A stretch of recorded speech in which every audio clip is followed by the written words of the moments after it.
السلام علیکم ورحمۃ اللہ وبرکاتہ۔ اللہم صلی علی محمد النبی الامی وعلی آلہ وسلم تسلیما۔ کل کے ولاگ میں ہم نے یہ ذکر کیا تھا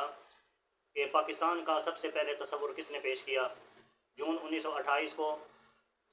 حضرت مولانا علامہ اشرف علی تھانوی رحمہ اللہ نے پیش کیا تھا۔ جو سب سے پہلا تصور تھا انہوں نے پیش کیا۔ آپ تاریخ یاد کر لیں، جون 1928 کو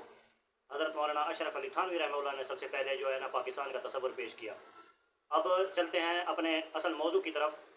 کہ علامہ اقبال نے پاکستان کا تصور کب پیش کیا۔ علامہ اقبال نے 29 دسمبر 1930 کو آل انڈیا مسلم لیگ کانفرنس کے اندر صدارت کرتے ہوئے انہوں نے پاکستان کا تصور پیش کیا، جسے میں تصور پاکستان کا تصور ثانی کہوں گا میں، کیونکہ پہلا تصور علامہ اشرف علی تھانوی رحمہ اللہ نے پیش کیا، اس کے بعد یہ دوسرا تصور ہے جو ایک علامہ اقبال رحمہ اللہ نے پیش کیا 29 دسمبر 1930 کو آل انڈیا مسلم لیگ کانفرنس کے اندر۔ اس کے اندر انہوں نے اس ریاست کا ایک پورا نقشہ کھینچا، ان لوگوں کو بتایا کہ ریاست کیسی ہوگی، کتنے صوبوں کے پر مشتمل ہوگی، اس میں کیا کیا علاقے ہوں گے۔ انہوں نے کہا ہے کہ جو جہاں پر مسلمانوں کی آبادی زیادہ ہے وہ مسلمانوں کو دے دیا جائے وہ علاقے، اس کے اندر وہ اپنے مذہب کے مطابق، اپنے قرآن کے مطابق، اپنی شریعت کے مطابق وہ اپنے افعال و اعمال سر انجام دیں۔ اس کے اندر جو علاقے آتے تھے وہ جو ہمارے آج کے 4 صوبے ہیں،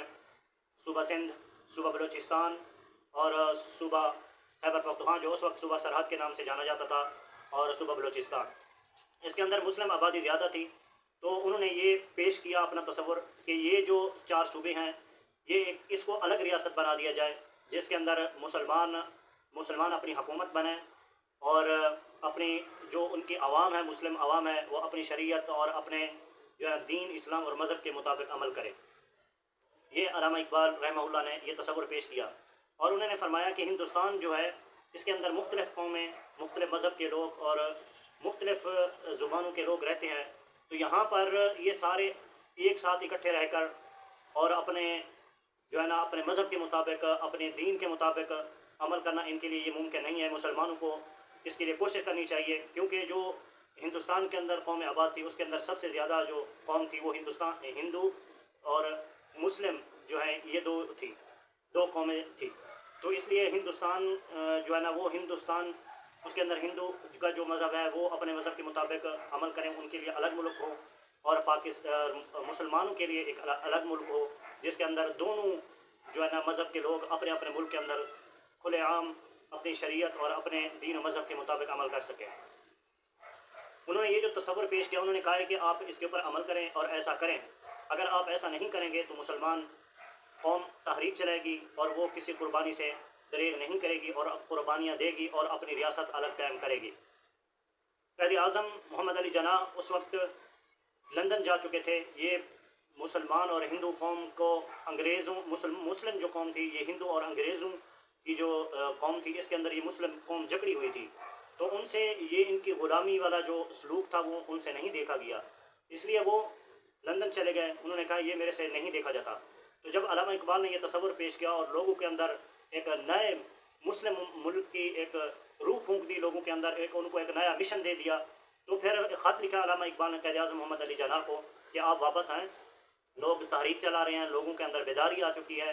لوگوں کے اندر اتنا شعور مسلم قوم کے اندر آ چکا ہے کہ وہ اپنی الگ ریاست چاہتے ہیں، تو لہٰذا آپ آئیں اور آ کر قیادت سنبھالیں۔ تو قائد اعظم محمد علی جناح نے علامہ اقبال کے اس خط کے بنا کے اوپر، ان کے بھیجے گئے پیغام کے بنا کے اوپر وہ ہندوستان واپس آئے اور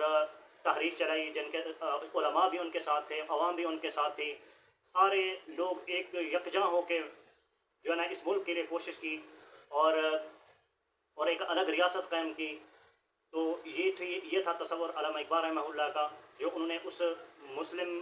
آل انڈیا مسلم لیگ کانفرنس کے اندر انہوں نے یہ پیش کیا۔